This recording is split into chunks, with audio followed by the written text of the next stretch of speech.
Hello mga ka-chisflix! Mainit-init pa na issue ang pag-uusapan natin ngayon. Mga battle rapper na si Abra at Shehyi nagkakapalitan ng diss track. Trending ngayon ang mga kanta na nilabas ni Abra at Shehyi na nagpapatamaan sa isa't isa. Unang naglabas si Abra ng kanta na ang title ay Mais at tinira niya dito si Josh Cullen ng SB19. At pati na din si Shehyi sa kanta sa bandang 1:26 na minuto.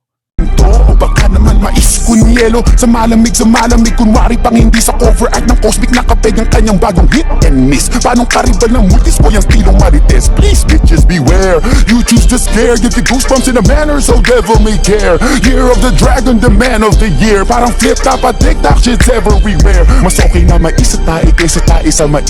Mga broskis, naging brosis. Grabe naman dis, ba't ako na level sa mediocre artist? Kung pwede naman mag-release akin lahat ng royalties minus. At dahil nga sa pahaging na yon, ni Abra ay sumagot naman agad si Shehyi.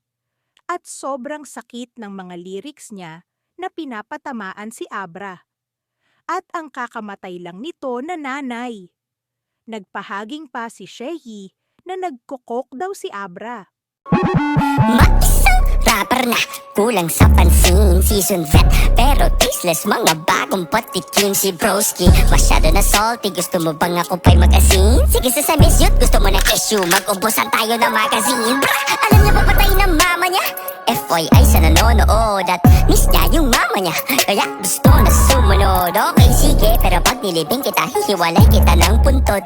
Para maranasan naman na mamas boy na tom bumukod. Stop! Teka, masyadong personal ka niya, letra na. Wala kang game o reklamo, all is fair sa love at pera. Siguro kaya ito na mamakol sa eksena na pa-pro. Pag tubumatol mamanilot sa pareho lumabas sa stage. Pero yung isang cancer, hindi nakuha sa pera. Speaking of pera, asan yung niyayabang mo?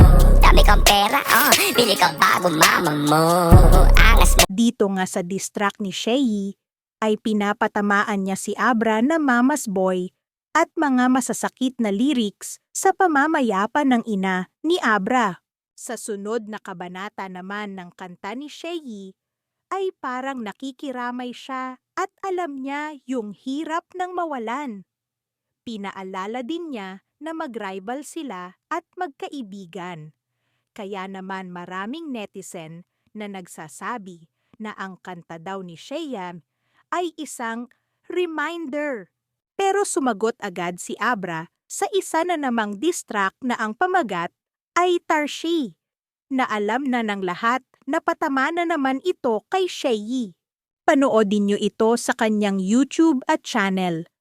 At dito naman nga ay nadamay naman ang asawa ni Shehyi na si Ann Mateo na ginantihan ni Abra, na sabay sila nagkokok ni Shehyi.